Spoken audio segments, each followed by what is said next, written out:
शाळेचा स्ट्रिक्ट नियम आहे की भाजी चपातीच डब्याला असली पाहिजे, ड्राय स्नॅक्स असलं नाही पाहिजे.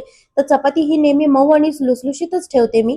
तर सगळ्यात प्रथम मी पीठ मळताना पाणी घेते, मीठ घेते आणि त्याच्यासोबत अर्धी वाटी हे दूध घातलेलं असतं, जेणेकरून चपाती ही मऊ राहते. आणि नेहमी मी पीठ जेव्हा दळायला देते, जेव्हा गहू दळायला देते, तर गव्हामध्ये जे सोयाबीनच्या बिया असतात तुम्हाला माहिती आहे, तर 5 किलो गव्हाला मी पाव किलो तरी सोयाबीनच्या बिया दळायला देत असते, जेणेकरून चपात्या हे नेहमी सफेदच्या सफेद दिसतात आणि मऊ देखील राहतात. तुम्ही दिवसभर जरी ह्या चपात्या तशाच्या तशाच ठेवल्या तरी त्या मऊ आणि लुसलुशीत राहतात. माझी मुलं नेहमी डबा खातात तर नेहमी मला म्हणतात की मम्मी ॲज इट इज चपाती जी होती ती फ्रेश होती आणि छान लागते खायला. प्रत्येक वेळेला मी चपात्यांना तेल लावून देते, काही वेळेला तूपही लावून देते. तर तुम्ही कशा चपात्या बनवता आपल्या मुलांसाठी हे मला नक्की कमेंट करून सांगा बरं का.